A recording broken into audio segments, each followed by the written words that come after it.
Together we rise, no room for fear. In this Super League we unite as one. With laughs and debates, the love never done.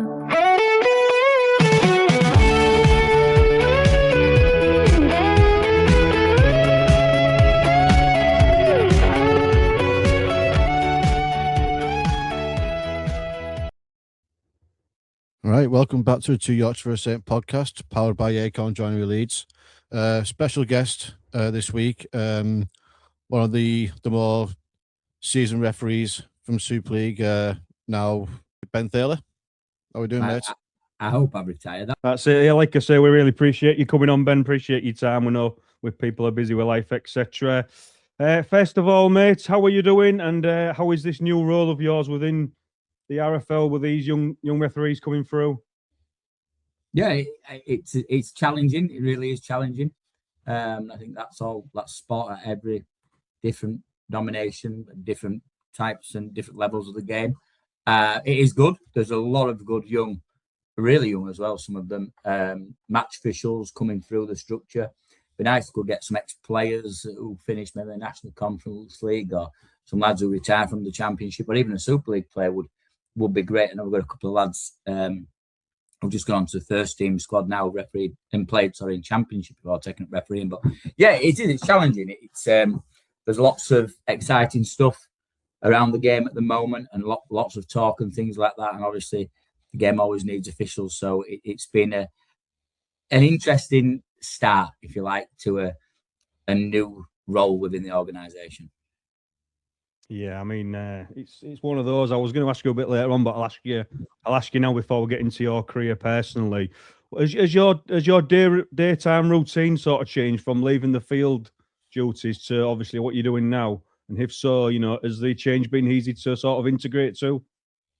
Yeah, it has really. You see, you do things for so long, don't you, that you think you'll miss it, and you'll find it hard to adapt. I was quite lucky that the role that I sort of do now, I did part-time for 10 years, from 2010, a little bit more actually, 13 years, 2009, 10 to 2022, what I did as part of my role as a full-time referee. So actually doing that again, but in a full-time capacity, and coming back, getting the resources and the volunteers and your network of people and setting things up for pathways and development, it is quite exciting. In things, because I love a lot more investment into it all. But I always thought that, having refereed for so long, that I'd probably miss it. And I'm not sure. I don't think I do. I certainly don't miss going in the gym, that is for sure. And anybody who's seen me, looks like I've not been in one in about 4 years. Gin, maybe, not gym, as it said. Signing my house somewhere. But I didn't enjoy going when I had to go, so I'm still not going to go now. But yeah, I miss a game day and the buzz of being in the dressing room and going onto the field and refereeing and the banter with players, etc. But no, somebody asked me the other day, I bet you miss it, don't you?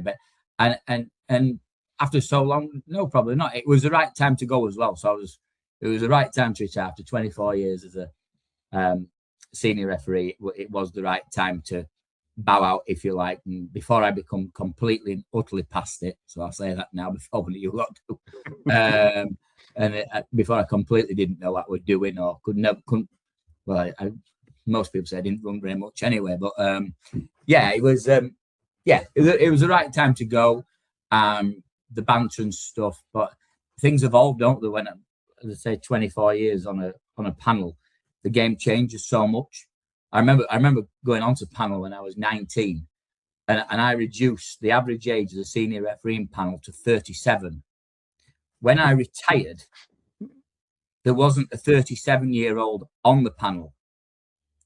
They were all younger. Right. So it's very much like teacher, policeman, referees. Everybody's like, wow, there's so much. And things evolve. Things evolve for the right reasons as well, where you've got video referees at every game and that type of thing. But yeah, it changed a lot. And it was harder when you talk about your relationship with players. Everything was scrutinised, and what you'd say was recorded and challenged. And sometimes the banter or your way that you wanted to manage your game, you couldn't do anymore, which I think is really sad. And it will help the game, if you like, be more consistent in its approach, and how referees all go to the same thing. But I sometimes still think the best games where a referee stamped his personality on it, spoke to players, they had that bit of banter, you could talk to them out of a penalty and that type of thing, which nowadays I'm not sure you can do as much. So yeah, it was great while I was there, and I'm looking forward to the next chapter now. That's it. I mean, when you're refereeing the game, you know, it's not only mental where you're having to keep your eye on everything, but you still need to keep up with where the ball is, really, don't you? Yeah, that was another thing. It was I'd been done really well actually for 20 odd years, never been injured and things like that. And whilst I always carried a little bit of weight, I always did quite well and never failed a fitness test. I kept putting the fitness test higher and higher and higher, from Cooper runs to yo-yo tests and 18-1, and then trying to get rid of a few of the old biddies. So they put it up to 18-5, and we passed 18-5 again. And then I tore my calf. Then it was a back injury. Still managed to pass. And then I snapped my plantio fascia in my foot. I could never say that before. I can say it now. It's like I could never spell it, but I snapped my plantio fascia in my foot, which was worse. Some people said it would have been far easier if I'd have broke my leg. And it was 14 weeks from getting injured, and I should have come off really, Holland Warrington. And I stayed on, maybe a bit of pride, I don't know, a bit silly now thinking about it. 20 minutes to go, 12 all. I should have come off, but I didn't. I stayed on, and that really was it then. And at the end of it, while you have that long break, it's easier to sort of transition and think more that, you know what, maybe it is time, and the game is getting faster and you're getting older, and there's different things you want to do in your life, and not go to the gym 6 days a week, believe it or not. And I didn't sometimes look like I did, but they do. And some of these lads now, seriously, what they do training wise is phenomenal. You're talking like 20 odd hours a week, some of them put in into training. And it's like, wow, 30, 40, 50K Jack Smith will run for fun.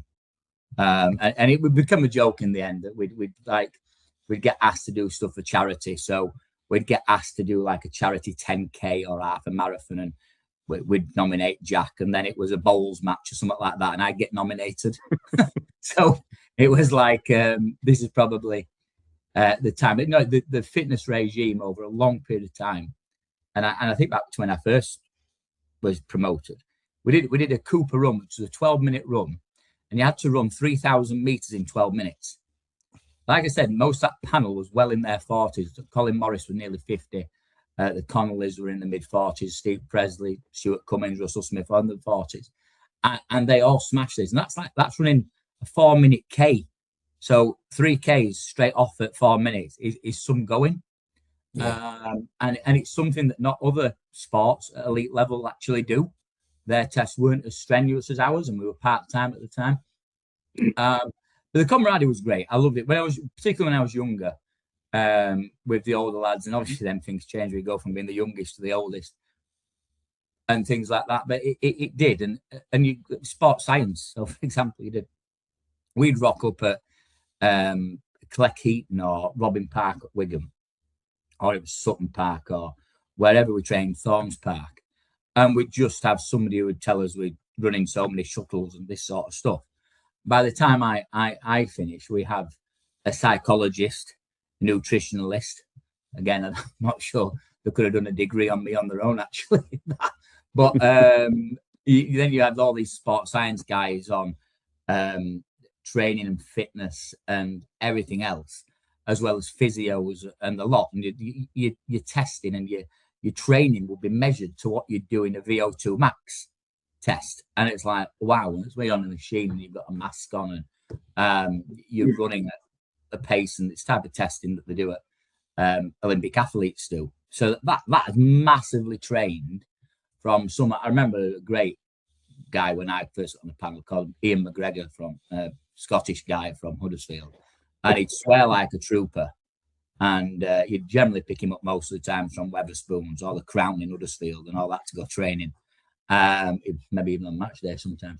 And it's completely different. And Maka was a great character. And he trained. He could train. He seriously put all this effort in, and he was a really good trainer. Say it looked like he couldn't do it.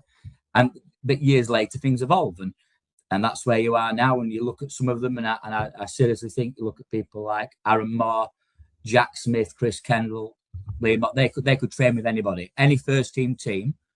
I would back them against majority, and I'd go other sports as well. Yeah. So what's the documentary that came out a few months ago? Is it Jack Smith actually in the Marines, were they? Jack was. He was. Yeah. Jack. He tells a story, and it's interesting. He doesn't speak much about his time in the forces or anything like that. And he once touched for me. I refereed Australia versus Scotland at Craven Park in the 2016 Four Nations. And he never told me this, and this is just typical Jack, about how humble he is, that on the Saturday morning, I'm watching BBC Breakfast, and he's there doing an interview, sat on the red couch, talking about being in the Marines and going from the Marines to this and being shot. So he was in Afghanistan. He was shot and wounded. Sadly, a number of the lads he was out there with, they never came back.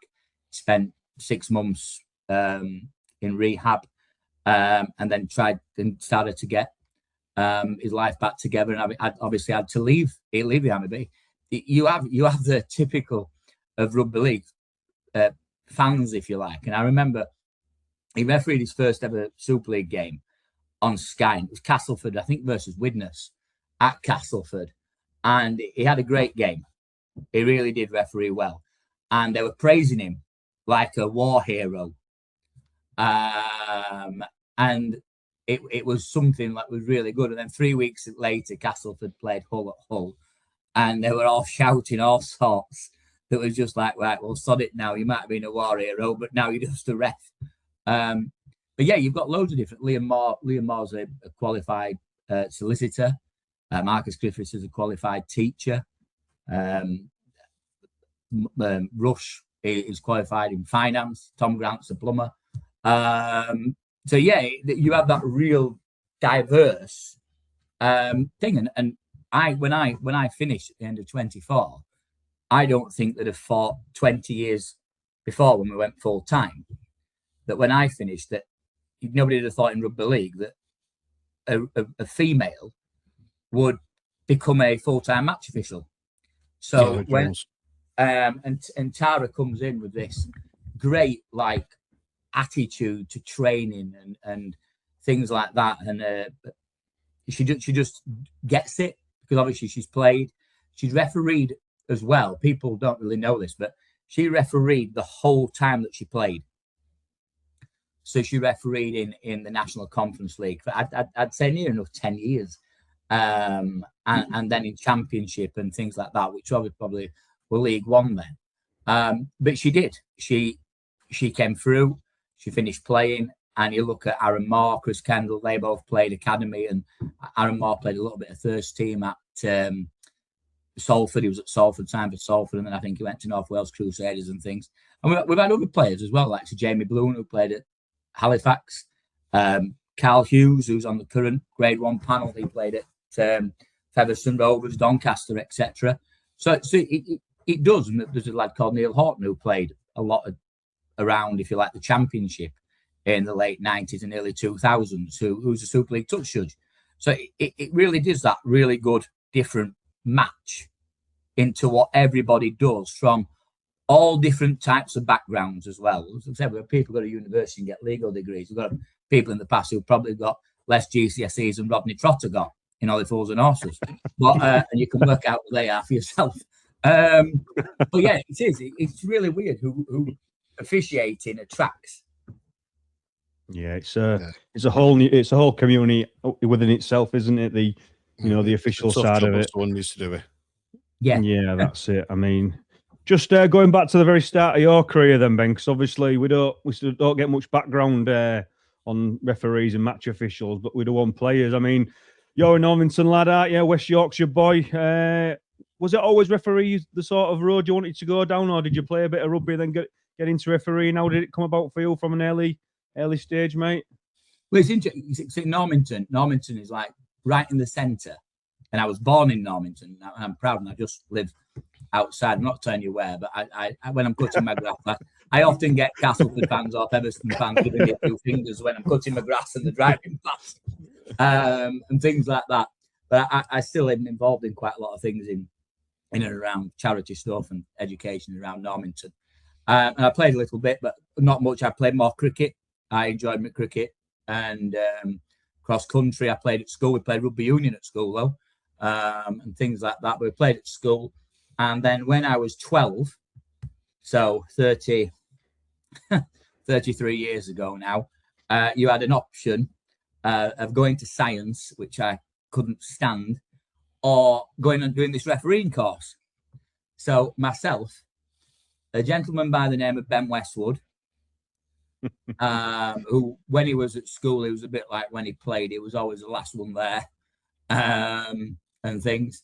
And a lad called Lee Maskell, who went on and played for Barla, who's Barla, it was a Barla International. We did this refereeing course for a guy called Henry Mason.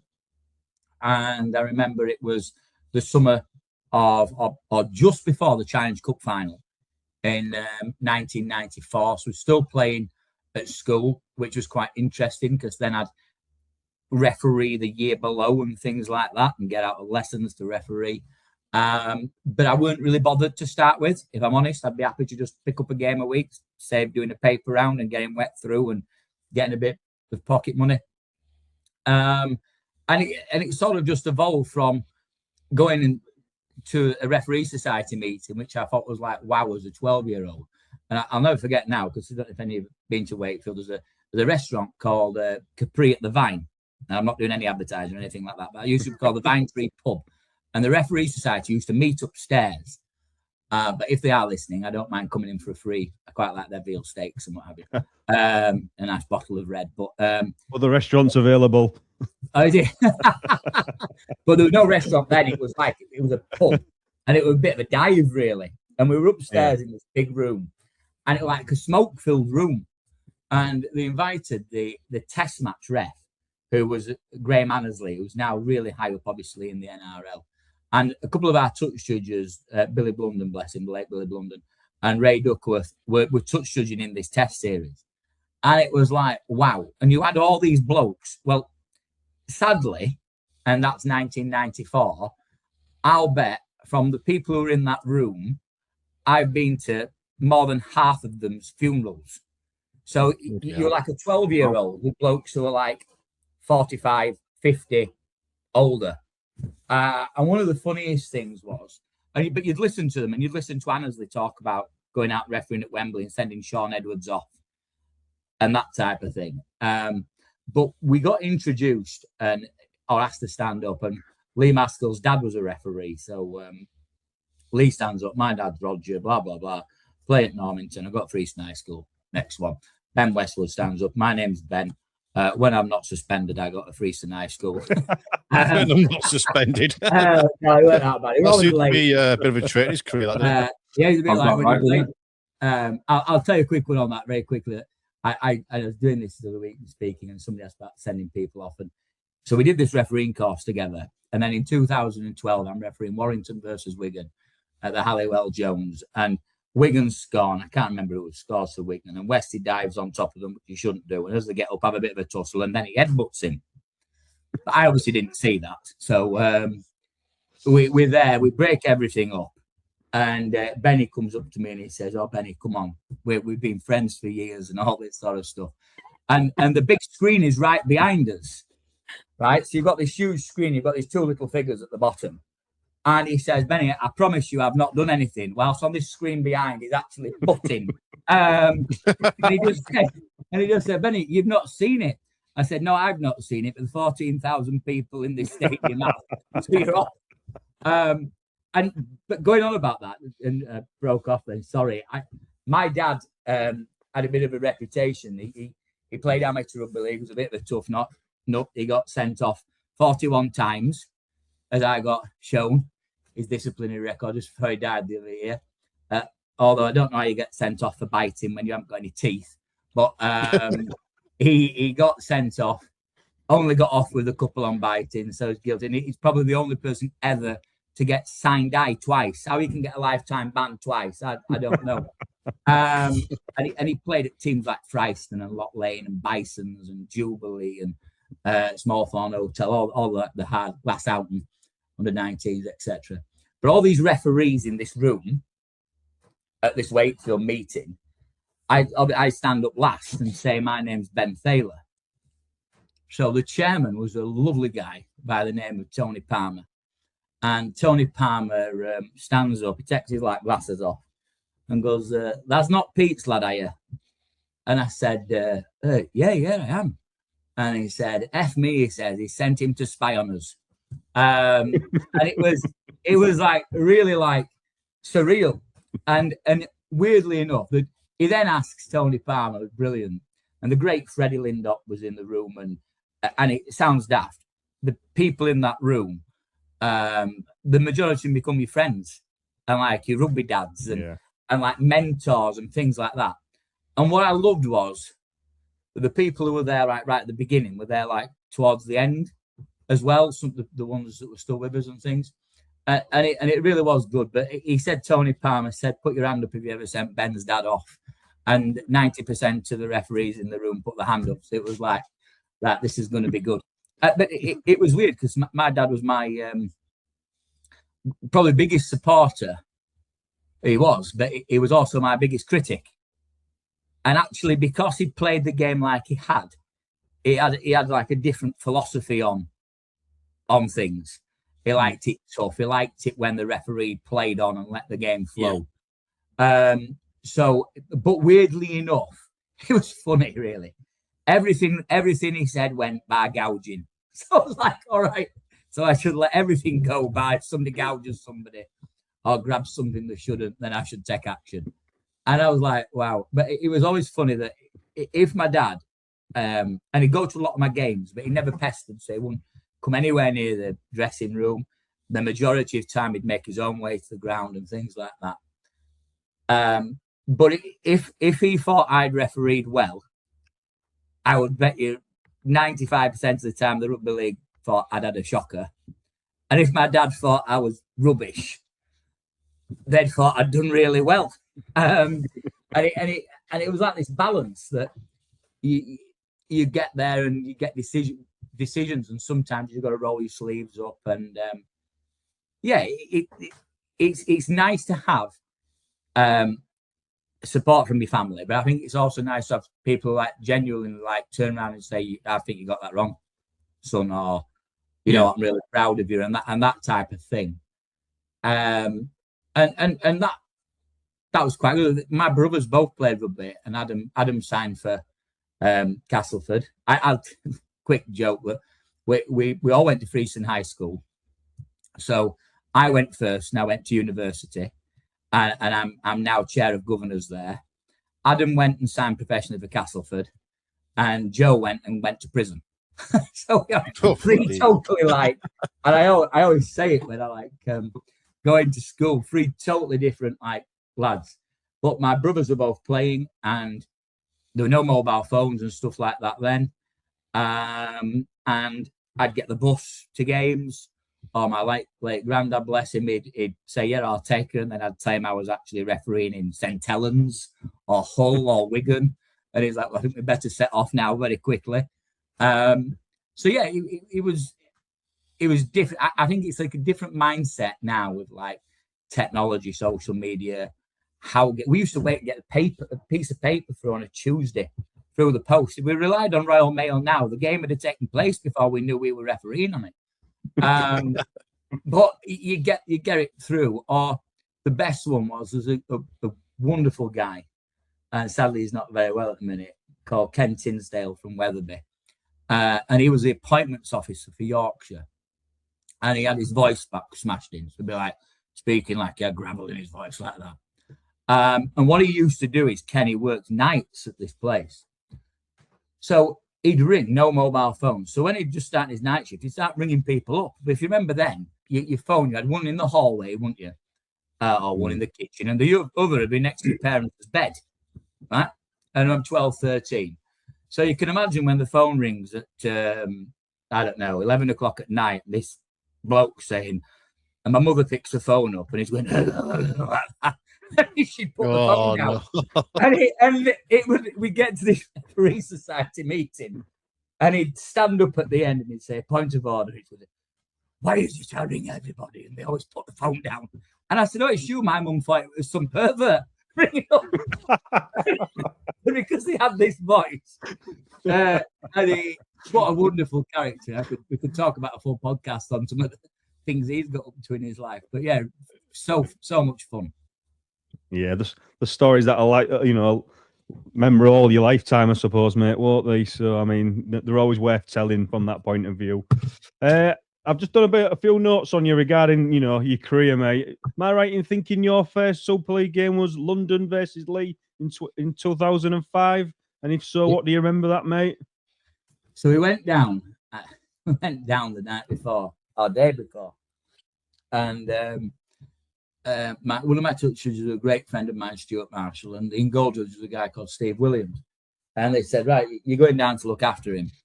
And Stuart Marshall had gone with his wife, so they went off to bed. And Steve Williams said, right, you've done well. You've had you've drunk water and pop all night. Come on, we'll have a couple of cans. Well, I talk about relaxed.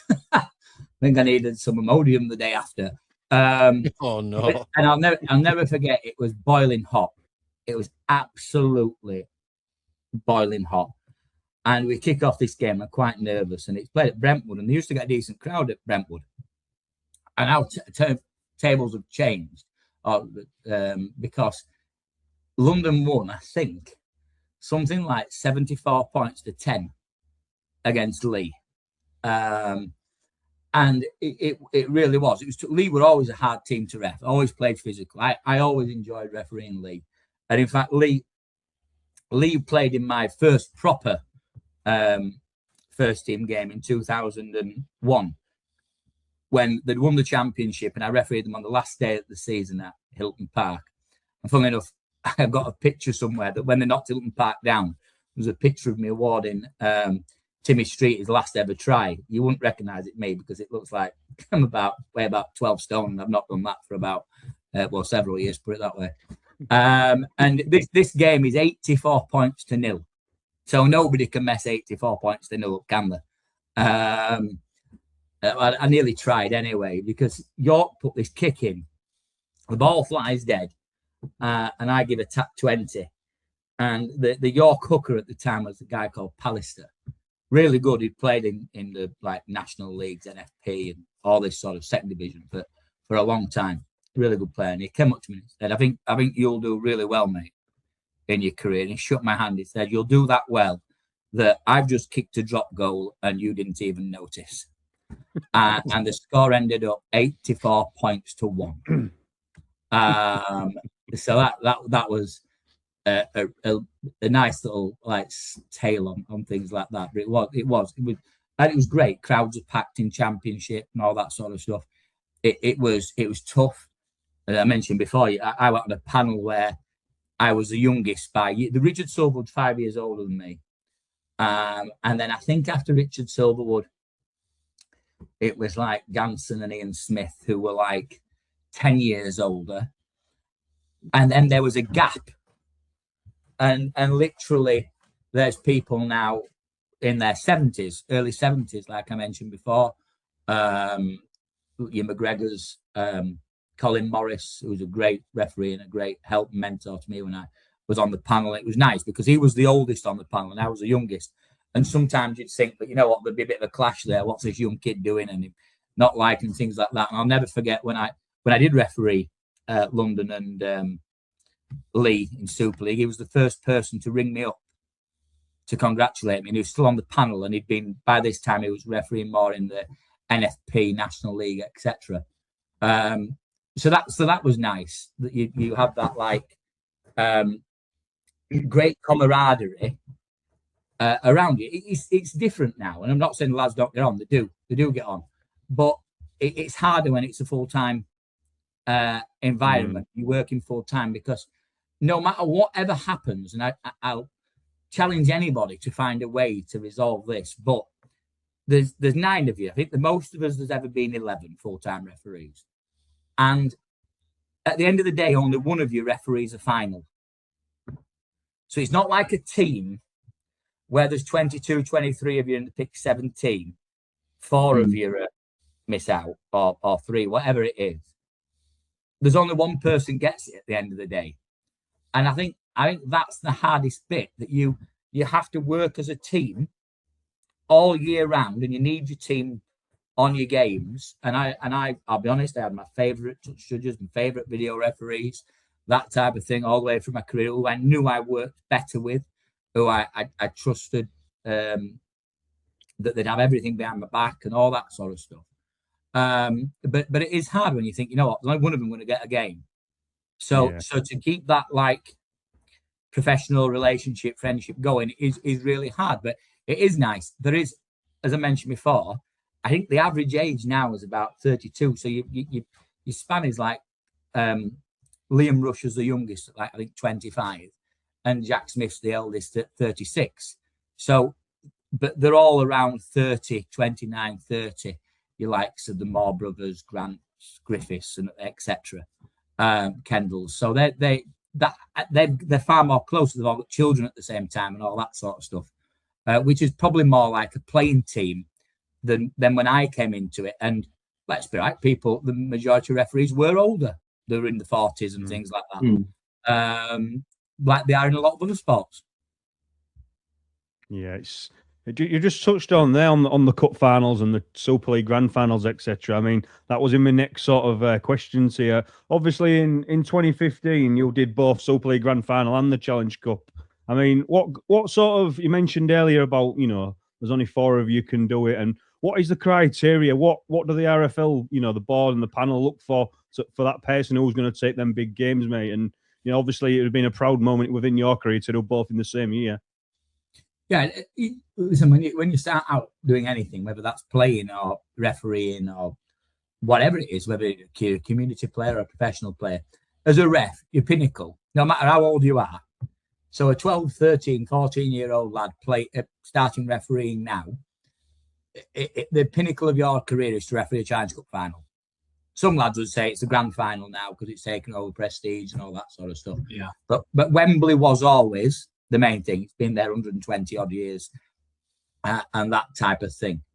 So to get the nod, it was weird because there'd been a big change in the regime. I'd refereed well, and I've been in Super League for 10 years at that point. I've been Grade 1 for 14 years. Around 2011, 10, 11, 12, that was probably the best I refereed at that point. And in 12, I refereed a couple of test matches, England versus the Exiles. I refereed a Challenge Cup semi-final between Leeds and Wigan, and I made a right balls of it. I missed a knock-on by Maguire when Leeds score. Nobody says anything because it's from a break. They pass the ball inside. It just flicks Maguire's hand, goes to ground. Nobody sees it, so it's not like you'd have now anybody running at the ref. I'm on the right-hand side instead of the left, although I think the touchers maybe could have helped me out. Won't say who he is. That's a joke. It's a child. And he scores. Funnily enough, at that end is a Leeds end, so you've got nothing. Nothing from the crowd. And it's only when he's kicking the goal, Simfield, that you see on the screen that he's knocked on. So the Wigan lads aren't even giving me any grief. And sadly, they end up losing the game by 6-7 points or whatever. So that knocks you out of the contention then. I then refereed 13. I refereed, because I've done quite well in these Exiles games. Daniel Anderson, who was a former Saints coach, he was also the head of referees in the NRL at that point. And it was their turn to pick the World Club Challenge referee. And he picked me. So I'd never refereed a final before, bar the Northern Rail Cup or Championship. So he picks me to referee Leeds and Melbourne at Headingley, packed house Headingley. Absolutely. It probably the proudest, some of the best big games I've refereed. In the way I was allowed to referee it. You get all the plaudits and all that sort of thing. People said, finally, it's deserved, he gets a game. And then the day after, Stuart Cummings, who was our boss, is finished. So it's like the new regime came in and they particularly didn't like me. I get all the hard games and things, but none of the cream. And it was only when he got sacked in 15, Ganson came in charge. We'd always got on quite well. We got on at that point quite well anyway. And I continued to ref. It gave you a bit of confidence, and he did. He brought new ideas in. And it was Leeds played Saints in the semi-final. Hull KR played Warrington in the other semi-final. I knew I'd hopefully get a chance to get in a semi. I thought, you know what? Not done a final yet. I'll probably get the Warrington KR one because Warrington were expected to beat KR and that type of stuff. I didn't. Yeah. I got Leeds Saints on the Friday, played at Warrington. Always enjoyed refereeing at Warrington, up to that point anyway. And it was the game went a dream. We went into the boardroom the following Monday. He announced I would referee it. And you go out, and if you remember at that time as well, Danny Jones had just died. Sadly, playing for Keith, he died against Scholars, and his wife. So they always say this thing about when you're there, and I'd have loved to have gone and officiated the old Wembley, like with that big tunnel and them coming out while they're singing "Abide with Me" and that type of thing. Yeah. But actually, it's a boiling hot day, and the big, massive doors open, so you can see right up the tunnel at Wembley, and Lizzie Jones is there, right in front of both teams, singing "Abide with Me." Well, you could have heard a pin drop. And I've been reserve referee at Wembley before and things like that. And it was the first 20 minutes were really good, really tight and things like that. And if you remember, you Leeds fans, the score, they just beat Hull KR 50-0. So I would have loved to have refereed another cup final, but I'll tell you a little story. I went with my family the day after, which you do. I went down, we went to Covent Garden, and there's a group of KR fans around, and I can't remember which Mrs. Thaler it was at the time, but there's a couple thanks to Rugby League. And so, I think honesty is the best policy. I think, well, we'll leave that one. I used to say that my first wife, I going and refereeing was easier because I got less grief off the South Stand at Headingley than I did off her. But I see this group of KR fans, and she says, "Oh, let's not go over there." I said, "Oh, sod it, come on, they're not going to, can't blame me, can they?" And it sits down, gets a pint, and I'm with my dad and my brother, and this KR fan popped up, comes up to me, and he says, "Thaler," he says, "you effing this," he says, "you robbed us yesterday." I went, 50-0. Wow. I was like, wow. I said, "Listen, pal," I said, "I might have got the odd thing wrong, but I didn't miss 10 tries."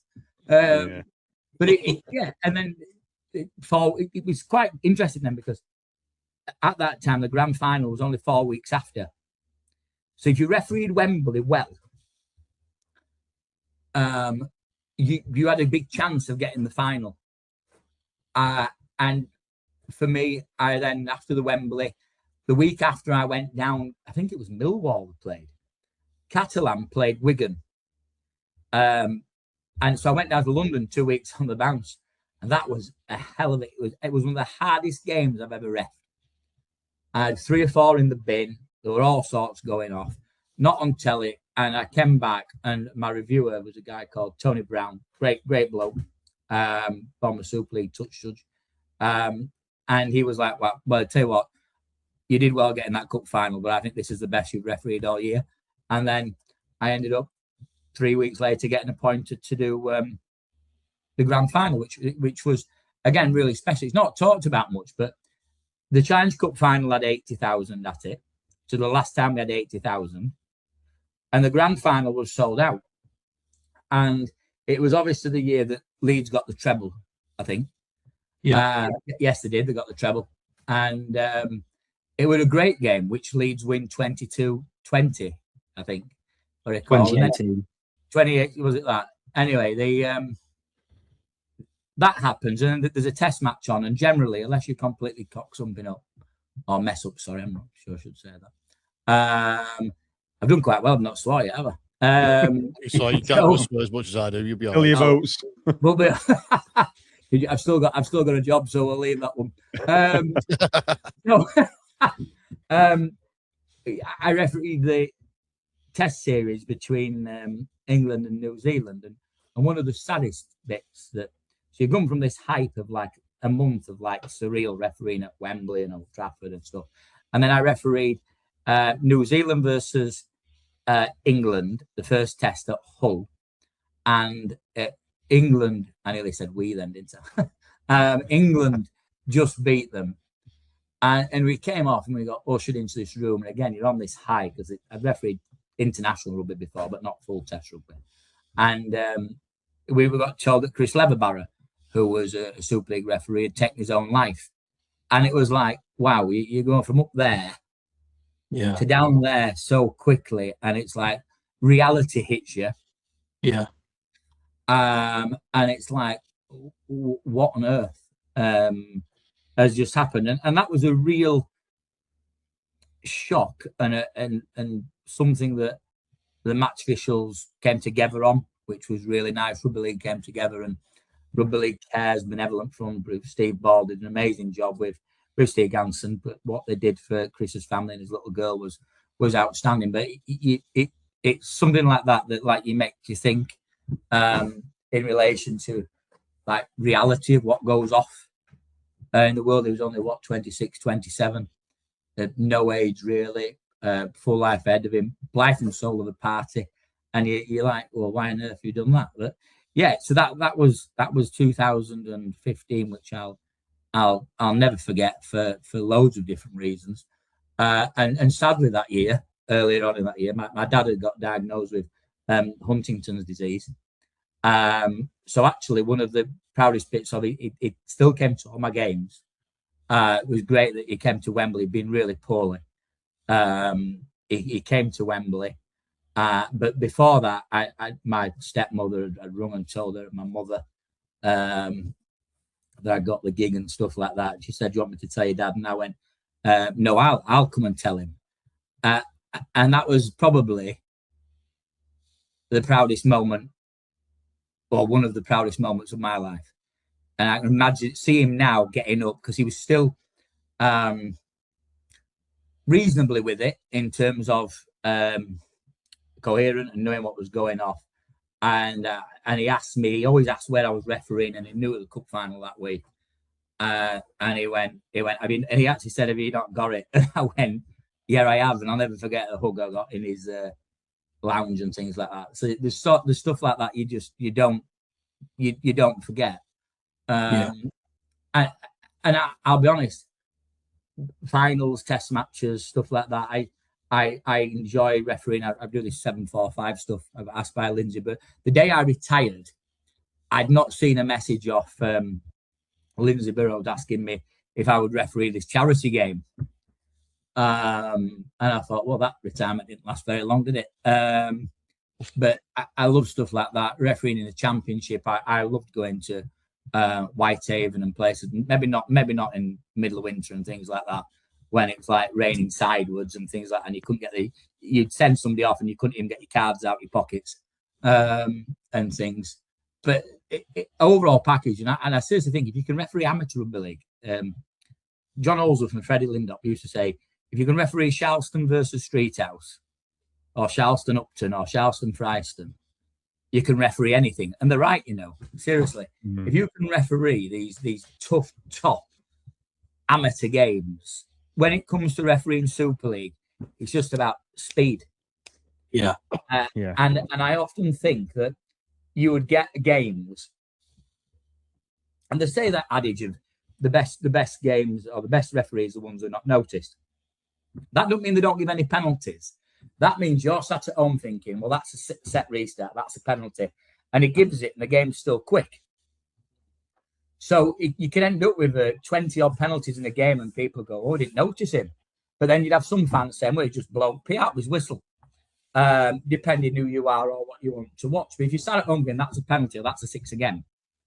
You know in your head the game's flowing and it's right and that type of thing. Yeah. So yeah, I went off tangent then. I apologize. No, That's all right. it's fine, mate. That's what it's all about, is getting your stories, etc. Oh, So no. obviously, mate, As well. sort of, Sorry, mate, just touch on the way your dad was like proud of you getting the Challenge Cup final. It's mad how you still got this certain generation of, you know, rugby league fellas who, even though the game is like 99% Northern dominated, Wembley's still the pinnacle. Well, you're 100% right, because you go down to Wembley, and I'll be honest, since I've retired, the last few years I've enjoyed going down whilst I've been working, but as a spectator. Yeah. So you go down and the Wembley experience. See, there's a little joke like this. So when I refereed at Wembley in 2015, the first time I ever went to Wembley was in 1986, and I was 4 at the time. And I went down with my dad, and he used to go down with his mates, but for some reason my mum wouldn't let him. So the only way he could go is if he took me. So he took me on a coach trip from Castleford, where he was from. And his 2 brothers, or stepbrothers, Kevin and Bob Beardsmore, they were playing for Castleford. And Bob actually won the Landstod Trophy, who's my step-uncle. But also that day, because he's cheering and with his mates, my dad, he completely forgot he had his 4-year-old son with him. So when Wembley was cleared, this little boy is walking around like Paddington Bear, and I had a Hull KR flag, I had a Castleford flag, I had all these rosettes. And I remember this big policeman. It's funny, isn't it, when one of the first memories of your life, you can remember this copper who were about 7 foot tall with this massive hat on, leading you. And when I refereed at Wembley, they have this missing and found book, and I was in it from 30 years or so previous. So all that sort of stuff is great. And but you talk about stuff like that, I laugh. My dad used to go with, called it Fryston Golf Club. What a load of rubbish! It was Fryston rugby team who we played from Loch Lane, and they'd all come together, or lads from Fryston Pit or Stillingfleet or whatever. And there'd be loads of them, and they'd say to the wives and stuff, we're going down to Wembley for the weekend.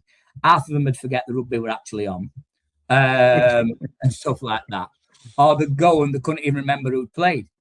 But you'd seriously, you go, and you would see people you have not seen for 12 months or longer, and they're still sat in the same seat and that sort of thing. And I do think it would be great, and I don't know how they're going to do it, but I would love to see Wembley full. We filled the Everton ground for the Test match, which was international. I was at that game. It was absolutely brilliant. Yeah. Well, the atmosphere in there. So I went to the first 2. I didn't go to Headingley. I can't remember. I think I was refereeing the 7-4-5 game. I went to London, and that was a great crowd for an international. Great crowd there, 60,000. But you need Wembley full. Yeah. You need Wembley full when it's soccer. So you definitely need it full when it's rugby league. And we were always on the back foot there. But obviously, Everton was exciting. It was full of English fans. What amazing stadium as well. It was something. And I've been to Denver, I've refereed in New Camp, Auckland, Brisbane, Sydney, everywhere, and Paris. And that stadium at Everton is like, wow, because of how it is, the bowl of it all. So yeah, it's great to see. I think we need to stick with Wembley, personally. I do. I know people say that if they could time it right, so it's a family weekend away, and it's not where Saints are playing at Wembley, and the week before that they're in Catalan, and the week after it they're in Toulouse, and then 3 weeks later's Magic Weekend, and it's like, just a minute, you've got to be a millionaire to support rugby league here. If it was in the calendar and you had a few months in between each thing, I think it'd be great. And if it did come back that Wembley was on May Day, Bank Holiday weekend, I know it's come earlier, it's in May again this year. I think that would be something special. I really do think, it would be great. And you'd see the families there, but you'd also see your lads actually as well. There's a few girls from Normanton. I always laugh when I catch the train down, the same 4 or 5 lasses are all there together who go away, and lads, husbands are going somewhere else at weekend. And they're going down to watch the rugby and that type of thing. So yeah, I'd love it to take off. I really would. And you've got some really exciting Challenge Cup quarterfinals coming up, which is you never know what will happen with some of them. Yeah. So I do. Be great to see it back, and it would be great that you see people around stuff, and people going with the dads and the sons and all this sort of stuff. I think that's what rugby league's all about. Yeah, definitely. Well, yeah, us as rugby fans, mate, we always sort of give people accolades when they make big numbers in terms of appearance. Obviously, when you hung your boots up at the end of 24, you'd obviously ref more than 440 games. So I'd just like to say, fair play to you from me and the rest of the lads at the podcast. Oh, yeah. There's a lot of players out there who, rightly so, get a lot of plaudits for that. But if referees need to be sort of shining that light as well, so to speak. So, that's a hell of an achievement, mate. And like you say, you've ref some big games also. So I think it's only right that we give that, credit as well to the match officials. So fair play to you, mate. Sorry, but fellas, moving forward, we've got a few questions from ourselves, and then we've also got a couple of other fan questions as well, Ben, if that's okay. Yeah, of course.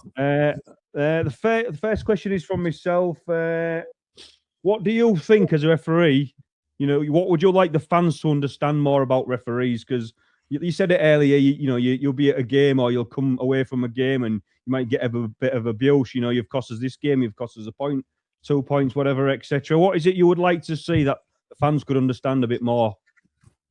Well, I think everybody's got to, seriously, the people who I think evaluate game the best to realise that match officials, refs, are human at the end of the day. And they will make errors. And we will make errors that, whilst we might have captain's challenges and live calls and video referees and all this sort of stuff, you will miss stuff. And believe me, gosh, I wish I had captain's challenges and video referee at every ground, because that 440 might have been 500 not. But it's I think just the understanding, but more so, I would look. You've got to think of it this way. I don't know a referee that's ever gone out there to cheat, seriously, in rugby league. And I've known a lot of referees that they've gone out to cheat. And I've never known anybody who's gone out to deliberately make a mistake. And actually, when you look at certain things, referees are their own biggest critic. Yeah. And I say this to a lot of younger referees now, where they might make a decision and they think, and you look at it, and it's hard because you always want to support yourself. And I always say the only way that you will learn is by putting your hand up and saying you've got something wrong, because then you can move on and it won't happen again. But I think you've got to think that all referees are fans of the game as well. So we don't want to be giving 30 penalties. 10 restarts, sim-binning people. And I do think the best games are where referees sit back and the players just play. But we bring things in. One thing that came out of the Ashes series is that the Aussies were far quicker in the ruck. So we want to look at how we speed the ruck up to compete and things like that. So when we go to the World Cup later in this year, that's all nailed, and we're right and we're on the same page as them and things like that. So the ruck has speeded up, and I think it's good. But you have seen in the first 4 or 5 rounds where there's been lopsided penalty counts and quite high penalty counts or set restarts, etc. But I think that will come into it. I think we want to evolve and get things right. So, and I've been there myself. So I deliberately last year, I went to Castleford and I went to Featherstone 1 week, Castleford, and then I went to Wakefield to just look at it from a different point of view, and it's something I'd not been able to do as much. And I went to Leeds the other weekend, and to look at it from a spectator point of view. And sometimes, and I'll back my colleagues and former colleagues for this, the referees get so much grief and things like that, but actually it's not to do with them. So to start with, I think it's quite sad that it's taken for a number of years in the 2020s where you've had a laws committee that didn't even have a referee or former match official on it.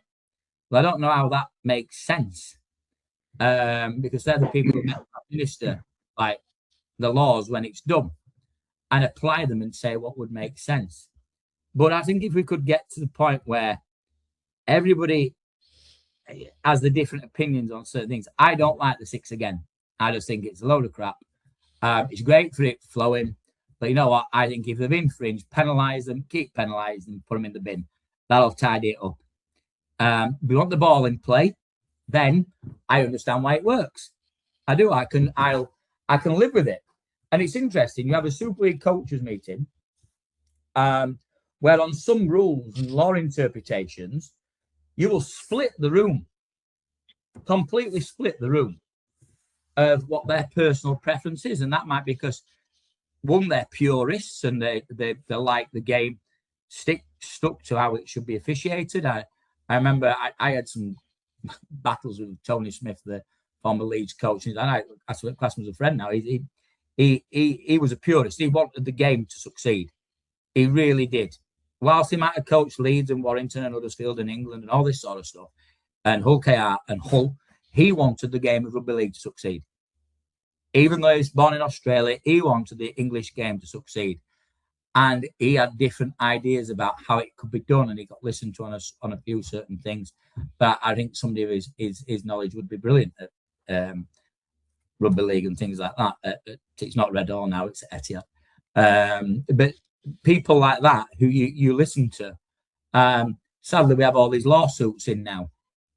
So you have these things around tackleite, and that, and rightly so, because let's be right, some people sadly have been injured through rugby league and gone on to have brain injuries, which sometimes led to dementia, all that sort of stuff.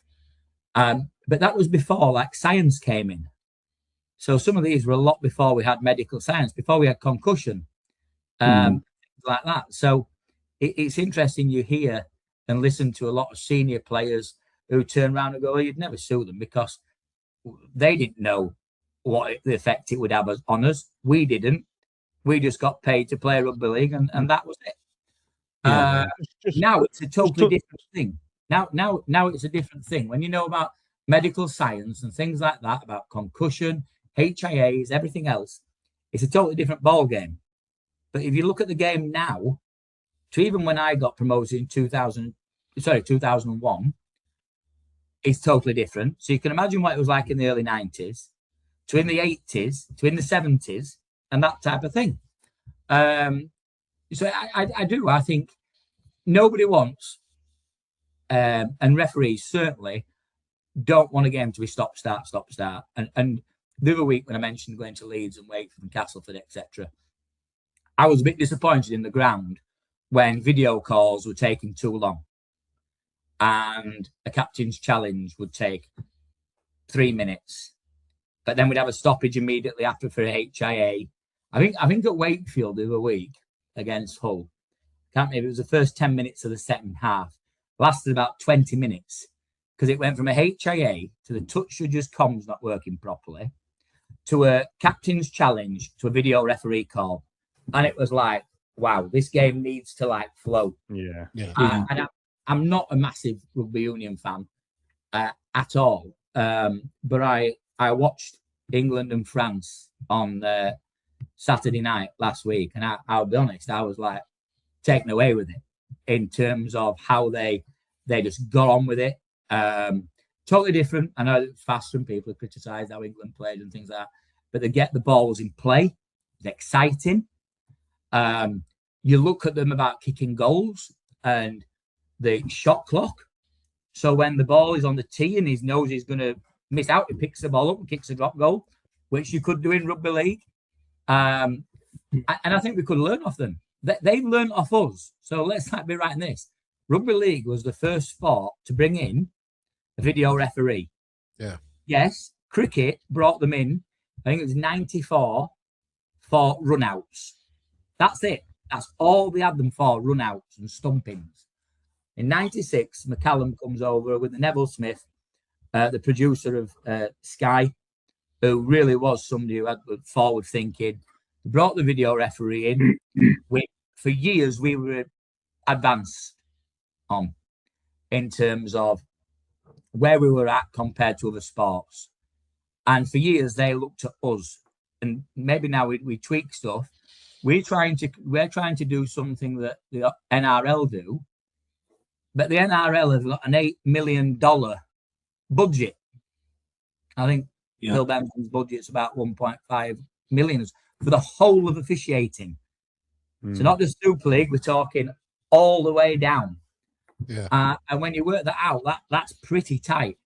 When the Aussies are on 8 million and they have a bunker that is unbelievable. Seriously, it is like going into some studio that football have probably tried to replicate, but I'm still not sure that it's as good at Stockley Park as what that NRL bunker is. Amazing. And they still get things wrong, don't they? So they still get things wrong. And I think if we could all get to that point where, you know what, there will be some human error. And I always believe in life, not just rugby, that it balances itself out over time. And that's just where things will be. Yeah, I think it's one of them, mate. We've all got to. Nobody accounts for human error, but really, in an ideal world, we all should do, shouldn't we? So I think you've more than answered that question, guys. I believe you want to throw something at Ben. Yeah, it might be a little bit put in the spot, but in a friendly way, obviously. But it ties into the 2012 Challenge Cup final that you mentioned about Danny Maguire's knock on. Now, if a game is impacted by a decision that's wrong, and it does change the result, a lot of people are saying, the referees, they should come out and explain themselves and all that, like players and coaches do. Where do you stand on that? Well, I always think that you can always work out, in my time refereeing, if you'd had a shocker, you could look at the appointments the week after. And if you've been on Wigan and Saints the week before and you were refereeing at Barrow the week after, that means you'd had a shocker. Not because it was a furthest away, but that was like punishment capital. Because I remember Carey, lovely man who coached Barrow, went, what is it with you lot? He said, I had Childs the other week. I've got you. I've had Hicks twice. I've had Kendall. What's going on? Do they think we're doing really well? Like, no, he thinks it's punishment coming up here. What he doesn't realise is we're good at Lakes for weekend. But I think on big errors, yes. But a knock on or an interpretation, no. So I totally support Phil Bentham's stance. Last year, it came out early in the year when there'd been an error on a game that cost the team the game. Clear. There's no other error in the game. It weren't the case of, well, that was wrong for that team, that was wrong for that, so it doesn't really matter. I can't remember the particular game, but he came out and said, no, that is wrong. That's it. And then latterly in the playoffs, where it came out when Leeds played St. Helens. So the John Benison try, no try. Yeah. You mentioned this the other day. They came out there. I can see John's ears steaming. They came out there and they said, right, they've got that wrong. But see, I don't think people realise as well. Say the biggest critic of things. Most refs are purists, that they want things right and to get things right and decisions right. And if you've got some integrity about you, then when you make an error, especially when it's a game-changing error or can cost a team, it ain't nice. And you have to live with that. And I always remember, I can't remember what game it is now, but probably 440 out of the 441 I did, where you referee on a Thursday and you make something goes wrong. And depending who it is, sometimes you didn't get a debrief till Monday morning. Right? So you've had to live with this all weekend, where you're kicking the dog, as it were, and falling out with your missus, and stuff like that. And you've got to sometimes switch off and go on video referee again the day after and all this. And then Monday, they put all these clips up. They don't do it now because I think how they did it for years was crap. Where realistically, you'd sit there in a room with this huge telly in front of you. You'd refereed on Thursday night. It's like, oh, let's just watch all this. Well, what benefits that? If there's decisions in there that you can look at procedurally the wrong and how we can get them better, fine. Why do you need to watch somebody miss a knock on when they've admitted it? On the other flip side, if a referee had made an error and he tried hiding it, I'd deliberately, if I was in charge, put it on to say, what's this? But if you've been eaten up all weekend and things like that, and I said, like, listen, the lad's had a psychologist, a great kid called Camden, who really was good and got it. And it took some time because it was like, what's he doing? And he'd like trying to suss people out, and everybody had the different coping mechanisms and that sort of stuff. But I actually don't think people realise the effect it has.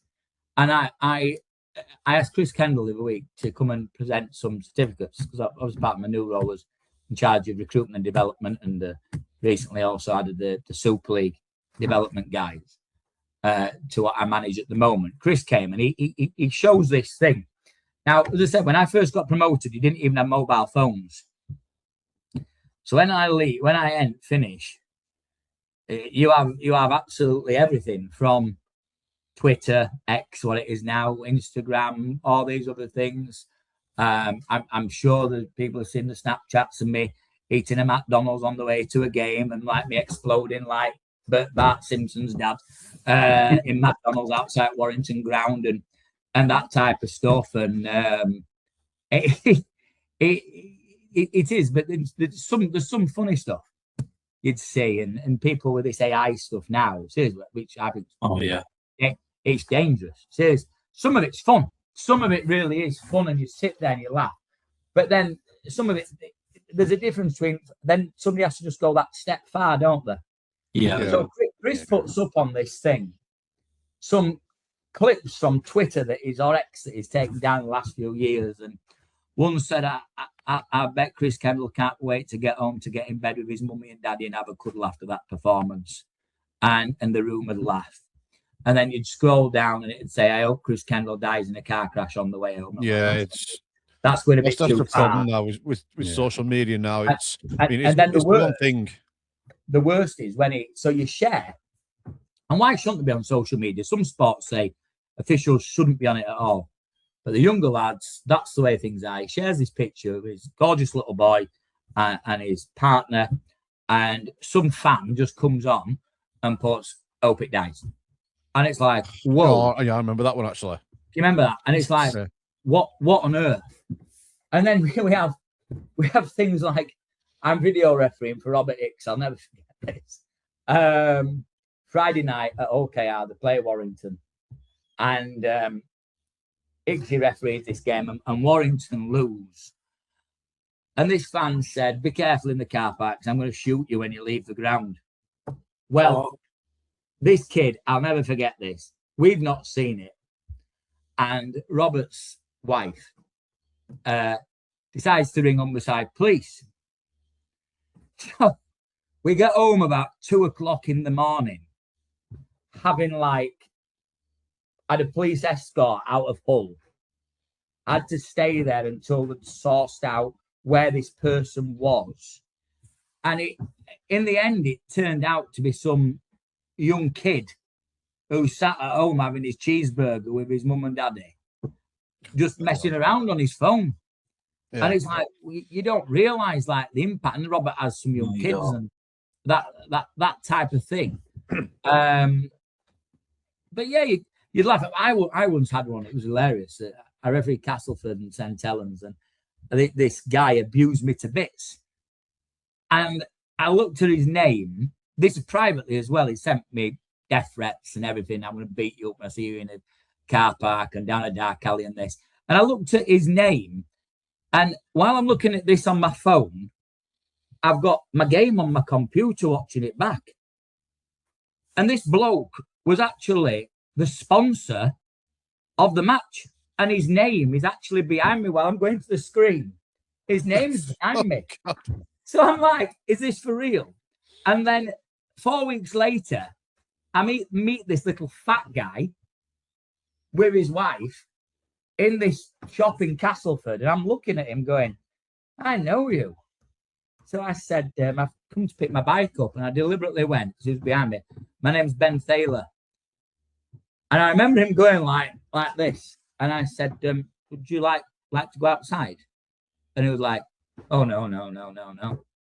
I went, well, that's you, innit? You're such a big man, aren't you? And his wife's like, what's this? And I was like, see you later, pal, I'm going. And there's some Val people out there, mate, for sure. And it's all right being a keyboard warrior, but soon as somebody confronts you, that's you know what type of person they are for sure. Yeah.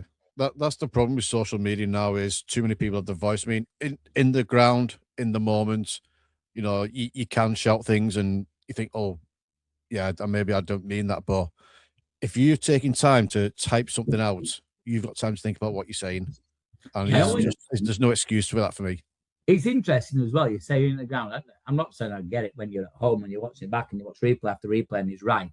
But I once, because did this job that I'm doing now part-time before, I once refereed Castleford and Wigan because it's quite near to me. I always used to go and watch the Castleford Academy games and watch the refs, etc. And I'd never go in my RFL gear anywhere. So I'm in this crowd and I thought, I'll sod this. I'm going to go and stand behind the sticks. And there's these two old lads in front of me. No idea who I am. I'm behind them. And they went, did you watch last night? Well, I've watched again this morning. We give him all that grief. And actually, he's got all big calls, right, hasn't he? And it's really weird how that happens. It's like, it depends where you are. I remember from the last game, it was Castleford again, funnily enough.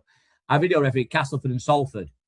And in the ground, because the screen's so pixelated and so far away from, I disallowed 4 Castleford tries. They all look dead cert tries. Well, if you're in that ground, you'd think I were off my rocker, right? They probably think I was doing it from Wetherspoons in the middle of town on my phone, never a laugh going, press the red button. And they'd like drop it by that much. It just come out of the hands. And I actually fell out with a friend of mine because he'd sent me a load of crap. Really quite personal crap as well. And at 10 o'clock, I never responded. And at 10 o'clock the morning after, and for several days after, he messaged apologising. And I went, no, I can't be bothered. But yeah, it is hard. But you then scrutiny, you get paid. Not a lot, but well, depending who you are. I think I don't think people realise how hard a job it is. But also, I don't think people also realise, especially younger guys who have maybe had to go up playing at academy and things like that, or even community rugby. And say I started younger, a lot of referees did. I've been all over the world 3 times, and for 20 odd years, been refereeing full-time professional sport. And I think that opportunity now is there for me. It was never a full-time job when I started officiating. The opportunities are massive, that people can travel, what they can get out of it, and the buzz when you're there. It really is amazing. And I'll never forget Dickie Bird. Whilst it was cricket, Dickie Bird once said to me when I met him, the biggest buzz about umpiring is that you are 22 yards from some of the best players in the world. Same as you have a bowler running past you and like flicking your arm as he runs in. You don't get that anywhere else. So in cricket, the role of an umpire has the best seat in the house. And I actually think from a refereeing point of view, that is very, very similar in terms of nobody gets that. And you can go out and you can referee at Normie and Thornhill and you can hear every word that somebody says to you on the touchline and all this sort of stuff. But you could go to Old Trafford and it's just one big buzz. And actually, the only thing, somebody asked me to once describe it, and it was like going out, and you know, like kids have got your PlayStations and all this, and you've got your Super League games on there and everything else. And that's what it was like. You could see the players, white noise, and it was just all like black in terms of it was like just saw lights flashing and things like that where the crowd were. And it actually was like being in the middle of a computer game. What do you and it is really, really crazy. That type of thing. Crazy.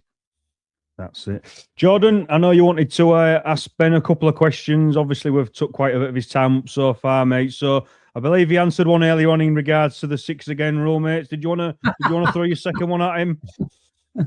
Well, just wanted to just go on that 6 again for a sec. Just when you basically answered the question about the sin bin, etc.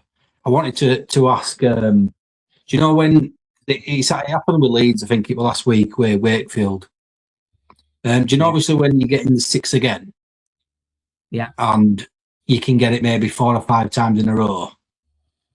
At what point do you think, because obviously we've spoke about this before, what if say a team wants to do a penalty goal and they don't have that option because it's a 6 again, like if it's a tight game, etc. What do you think about that? Do you think that they should be able to do that? That would be so hard to administer that on a serious point of view. That would be to administer that, being out there and doing it, and you give me a 6 again and then going, no, we want to go for goal. Yeah. I don't think that's consistent. I quite like what they do at the minute. You're conceding your own 40, you get a penalty, you kick it downfield. If they infringe in quick succession 3 or 4 times and he's wiped it down 6 again, then obviously when he blows to sin bin somebody, that's a penalty, or she blows a whistle, and gives a penalty. But I think we are where we are with that. I think teams can use it to their advantage. Yeah. And it's right. Every time a new rule comes in, players and coaches will look at how we can break it.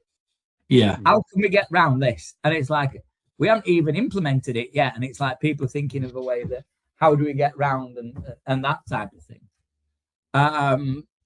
But yeah, I just think where we are, that when it came in, I can't remember if it was Darryl Powell or Tony Smith at the time, said, Darryl, I don't think is a big fan of it anyway.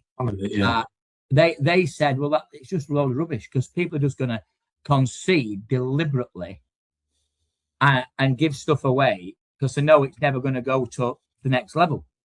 Yeah. Several years ago, for example, St. Helens would always more than happily give a set restart away on the first tackle of every set because they knew it was only one more tackle and it would allow them to get set. Yeah. But if you give a penalty away 40 meters downfield, kick at goal and things like that's completely different.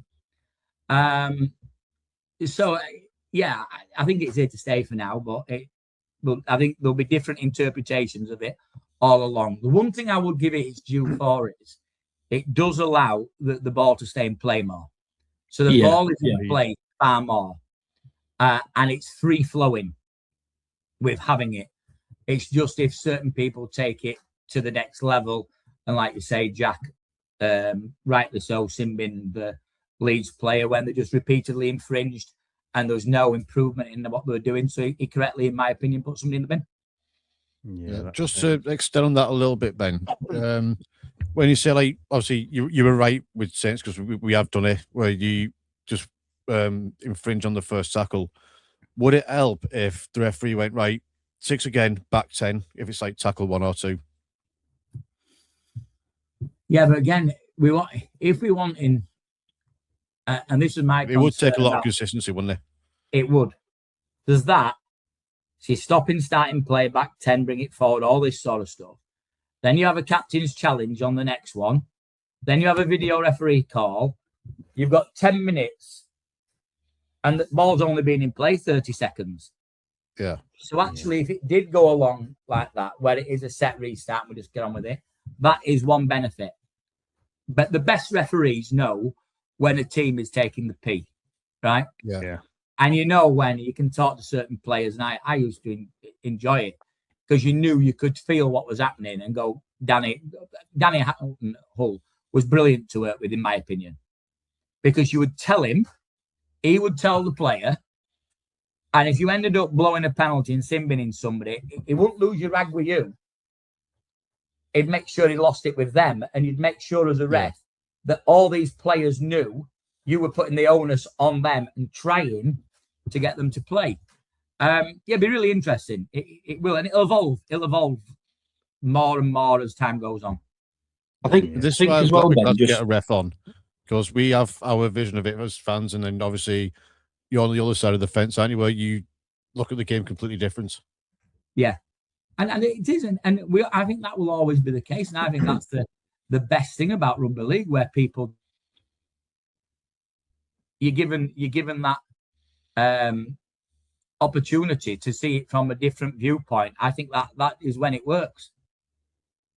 I think as well, Ben, just quickly, I think with this 6 again thing, I can't remember if you said that you liked it or not, but you know, like when, like you say, you might get 4 or 5 in a row. The thing with me that I don't like is if that was scrapped, you won't get that many penalties. Do you know what I mean? So it's like I sometimes watch the games and I'm looking at him going, surely that's not another set reset. That's not another set reset. Like there's like 3 or 4 in a row here, and I'm looking at it and going, surely that's not right. Obviously before the 6 again came in, it'd be a penalty, wouldn't it? And then you'd kick to touch, etc. Do you think it is working?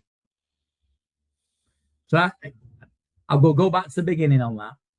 So when it was introduced, some people get whistle happy, right? Some referees were signaling planes to come in at Leeds Bradford Airport, and it was like, chuff me. And one thing we were told at the time was, right, think of it this way, right? Unless you're going to blow your whistle and stick your arm out for a penalty, right? You don't give it. So that was the thing in your mind. Your mindset of what you would have given as a penalty is exactly the same threshold. So it's not, right, well, it's easy just to give a 6 again, I'll give 1, right? So what you would give as a penalty if it was in the 40, or what you'd have previously given as a penalty, you would still give as a 6 again. And that was one of the best things that got said to us. Listen, lads, look at it this way. Would you have penalised that? Well, no, I probably had a word with him. Right then, do the same instead of wiping it down. Right? Okay. But then you can step it up to the next level. I watched and reviewed a guy referee one of his first games at Castleford the other week, and it's him being the Huddersfield player. And I thought that penalty or that sin bin was 2-3 penalties, 6 against too late, because they knew what they were doing. Castleford were on the front foot, and when it gone 6 again penalty, that penalty for me in that thing should have been, boom, you're going for 10. Because then you can say, right, lads, it stops. If you don't improve, I'll just keep simbing in you. So I think it worked to certain areas. I didn't like it when it first come in. People are going to say he's changed his mind here again and forgotten what he said. I am a massive believer in it, but if you want the ball in play more, then I think it's a good initiative. Yeah, definitely. We've got a question from another supporter, Sean Biddington. Ben, he asks, do you think the new generation referees are better equipped than obviously your time within the game? And do you also think that will give us a better product with the decisions being correct more often? Well, I haven't been retired that long. It makes it sound like I'm about 75. Not joined the Max commissioning panel just yet. I think the game evolves. I went to Leeds ex-players last 18 months ago, and David Ward come out with the best thing I've ever heard in terms of he didn't believe in the saying, in my day, right? And I listened to him, what he was saying, and he was 100% correct. The generation I played in, he said, was different to the generation before, the generation before that, the generation after me, generation now, and the generation 10 years ago. And I listened, and somebody recorded it, so I listened to his like little speech back, and he was so right what he said. They are far more equipped now to getting a decision correct than ever before. But even with technology, and you've seen it in the NRL, we've seen it in Premiership football, we've seen it in cricket, we've seen it in tennis, right? You're going to still get error, whether that's technology or human error, because it's still humans that's generally operating the system. I do think that officials these days, I do. I think there's certain things actually though that you look and think, you know what, I wish I'd have had that, but on the same vein, I hated the fact that your comms were open to air for the full. Like when Ian Smith was refereeing, we'd just come in and Ian were really loud, right? You could go down to the jungle and there'd be 10,000 on against Hull, and you could hear Smithy bellowing out, "Move, old goal," like a demented cow. It was like, "Move!" like all cows in the field, like coming together, and it was boring. Seriously, at that point, and that's not just Smithy, by the way. It was you move, old go, and move, old go, move, old go. Like, this is repetitive. This is crap, and it was crap. And a few of us chucked a few other bits in and how you could manage stuff. But we weren't told to do that. We were told to stick to this direct vocab. And I can't do this because you're just like robots. I think the best referees are the ones who show their personalities. And I think there's still a chance now where the referees have direct comms into the ruck about what's going on, but there's no reason why you can't build a relationship with your captains, your players, show some empathy, right? That's a massive thing. Show some understanding. I'll never forget, I once got pulled over the coals by a coach, and I saw some of his players later on and things like that, and they're like, it might be different when we tell him that we actually thought you had a great game because you talked to us. We'd rather that, but the coach might prefer a referee that just goes penalty, penalty, penalty, penalty. And I also get that side of it. But I do. I think that things will evolve. We've got Captain's Challenge now, video refereeing. It's 30 years that we've had the video referee. So in another 20 years' time, what's that going to be? Can we like play on? Yeah. And they'll come back and go, that's wrong. Go back and give X, Y, Z. That's what it'd be. A buzzer in a stand and go, pause, decision is X. That type of thing. If that's what they do, though, I want the rights to that. Get the copyrights. But I think it will evolve. It will evolve. But there's got to be some investment as well. Wherever that's coming from. We want to compete and look at what the other leading sports use, then we need to do the same. I think excuse me, fellas, I think the answer to the question, Ben, is it's difficult to compare from generation to generation, isn't it? It is. And like I mentioned, the Wardy thing about our day, his day, so-and-so's day, it's difficult because actually that type of rugby, when like Neil Fox and Billy Boston were playing like with a leather ball that would have weighed a ton when they were passing it, when it got wet and things like that, and you look at the tries that were scored and the skill then, that was like, wow, seriously. You look at old clips and videos and you think that is amazing. But you look at like a Fire, you look at the tries in that 85 cup final, Wigan and Hull, and it's like, that's like so fast and they were part-time. Yeah. But then obviously we have more of a, and I'm not getting into it on this one, but where there's 3 or 4 people in a tackle and that type of thing, and it's more about contact and wrestle and who wins the ruck and all this sort of stuff. But yeah, I think it will. It's a generational thing, and in 20 years' time, what the referees are using now will be outdated, and it'll probably be outdated in 5 years' time because they'll just evolve it and evolve it and evolve it. Yeah, that's it, mate. Just before I let you go, mate, because obviously we've had, like I say, quite a lot of your time and we really appreciate it. Just a couple of quick fire questions, mate.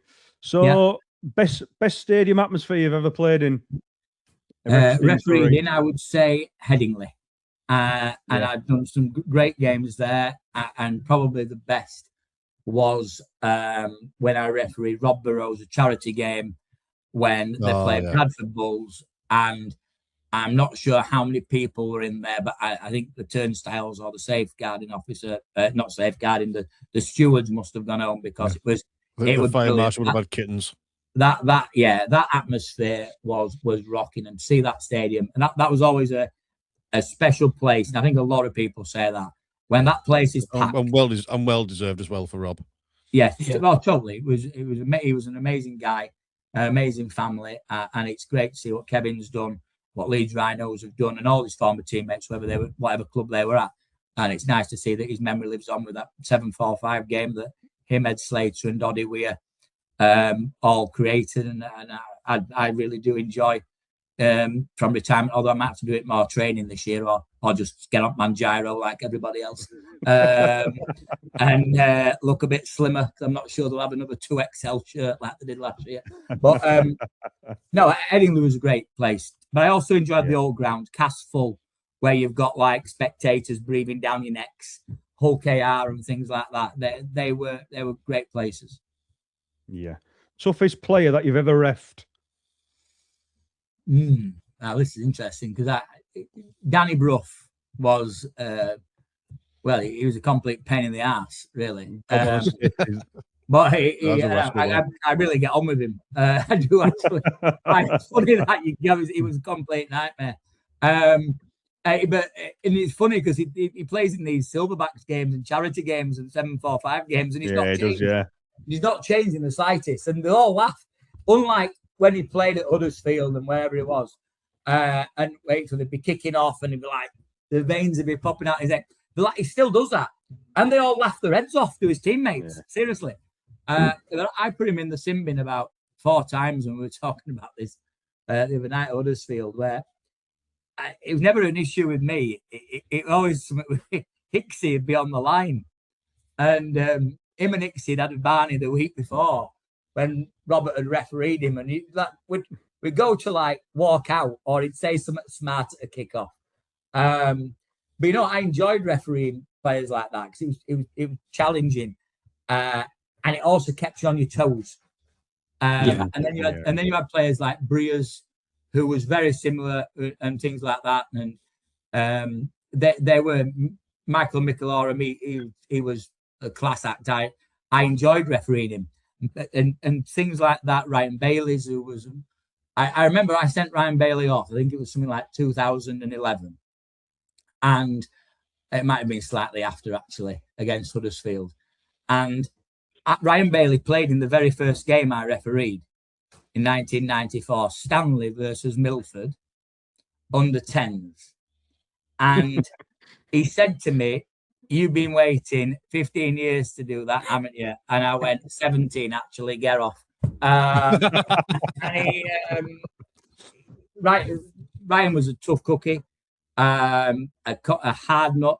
I liked the players like Sam Cassiano and players like that in the Feka Palestina. I enjoyed refereeing. He were hard. They were hard. Adrian Morley, Barry McDermott. I bet Barry McDermott was hilarious. That he was playing at Widnes. No, he wasn't. He was playing at Widnes.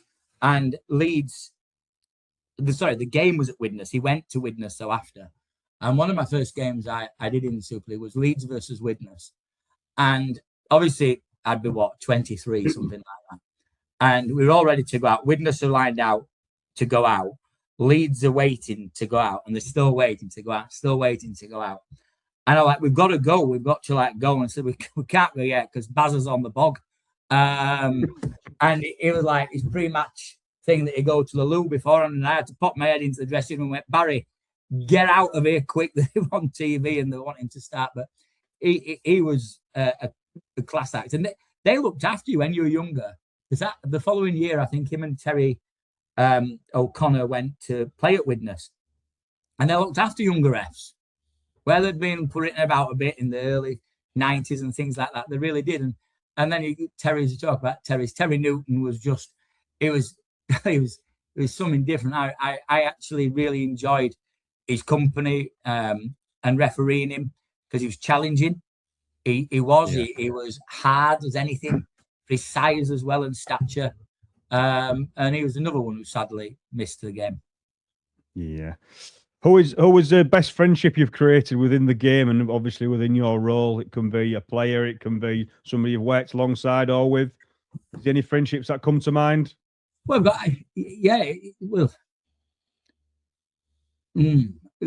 guy called Stuart Marshall, who was a Super League touch judge, he was appointments officer for Wakefield when I first started. And then when I refereed in Super League, he touch judged my first ever game in Super League.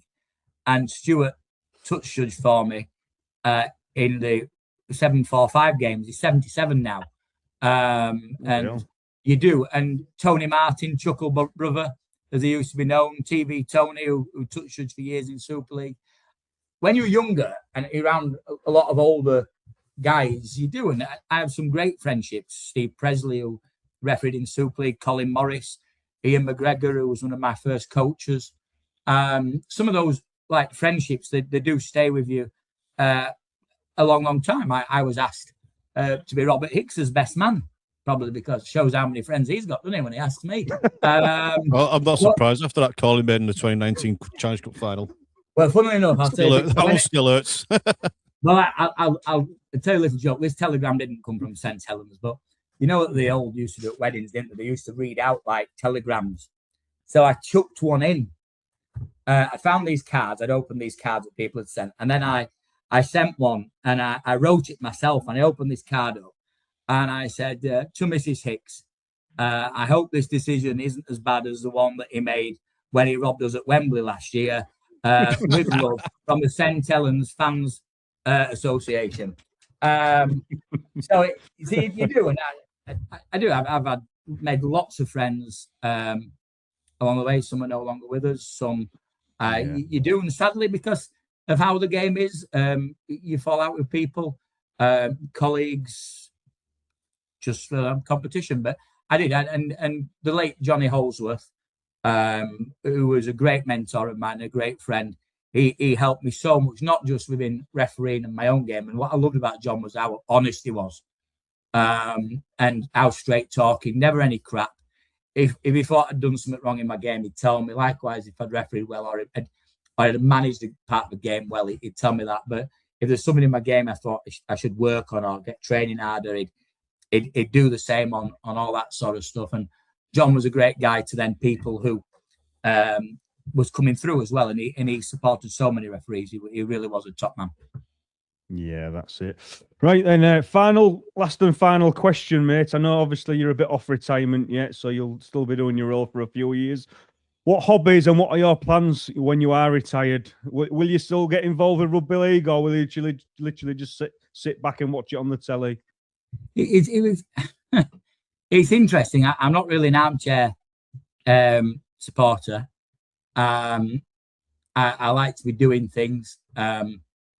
Years ago, when we went full time, and I'd continued to work a little bit for the company I used to work for in Leeds, like client relations and speaking with people in HR and that type of thing, and recruitment, which is quite good because obviously that's the bit I look after now, recruiting referees. But I also wanted to get something away from refereeing, so went full time. And I don't play golf because I can't drive. Well, people, where I drive my car, one funny thing was, and I was at Huddersfield the other week, and I said the last time I was actually at Huddersfield was when I was at Huddersfield Magistrates Court for speeding, and I got let off because at that point I had more points on my licence than Castleford and Huddersfield have in the league. So golf is a no. Football, certainly a no. I like watching rugby union now, international wise. But I'm hoping, I'm 45, I've got a long career, but I do volunteer, I do a bit of charity work. And going back to that bit, a few years ago, I decided I'd become a governor at school. I'm a governor at the school where, chair of governors, where I used to actually go, who actually paid for me to go on my refereeing course. And then I'm also governor of a special needs school in Leeds, which I really would encourage people who have spare time really seriously get involved in, because you can be involved in professional sport and look at stuff, and we talk about mistakes and things like that, don't we? And the knock-on effect it actually has. But then you go in somewhere and the reality of what is going off in the world, that decision that's made at Knowsley Road or Totally Wicked on Friday, doesn't really matter. That's minimal in that sort of stuff. And I enjoy my charity work. I do. And I enjoy keeping busy, and I look forward to continuing in my role, bringing through like the next crop of Super League, future Super League international referees. Yeah, I mean, Like just touching that as well, Ben. Like where you say, like, oh, this happened at the Saints game or whatever, and then, you know, like me personally, I mean, yeah, it'll wind me up at the time. Then I leave the stadium, I go and have a pint, I'll have a moan about it, and then it's done. You know, it's. I mean, I'm passionate for the club, but it's like, yeah, nothing I can do about that now. On to the next. And I think the refs have got to do that. I did it because it was my former PE teacher, actually, who helped me out a lot when I first started refereeing, who was a principal at this SEN school. And I remember the first time he took me round the school, a little school to start with, only 140 odd students. And since then, it's built 3 other sites and there's 500 students. And it really is. And you see the knock-on impact on the families and stuff. But I also liked, I went to Sports Day a couple of years ago, and this young lad in this Leeds Rhinos top came up to me and started booing. And it was like, you know what, that it really did. And then you'd have someone come up to you. One was a young York fan last year who was like doing this catering course thing, and they'd speak and they'd sit down with you and go, I used to love watching you referee and stuff like that. And I like that humble side of it all from that reality side. I think that really does. And there's so many players, not just referees, but players as well, who actually do a hell of a lot. But I think if we could do more in that sector and help and encourage, I do, because it really does. And I know there's a lot of like Premiership football players do it. And some people do it, you know what? So they just have a picture on social media and all that crap. But then there's genuine people who actually go out there and give their time up to help. And if everybody did that for a couple of hours a year, you know what? It'd have a massive impact on society and how society I actually think is. Oh, yeah. Yeah. Excuse me. And I also think that, you know, rugby league does that probably better than most sports. And that's why it is the best sport, in my opinion, in the world. So I think, you know, we hear all these stories, don't we? And we're all connected as a community. And like I just said, that is why it is the best sport in the world. I'd just like to say, mate, before we wrap up, we really appreciate your time, and it's been a great sort of insight into what goes on the other side of the fence. Because we all hear about players and supporters, etc., but we never get the stories from the referees. So on behalf of us three, mate, we really appreciate your time. No problem. It's great meeting you all. Yep. Yeah, you too, Guys, Ben. I think that wraps us up.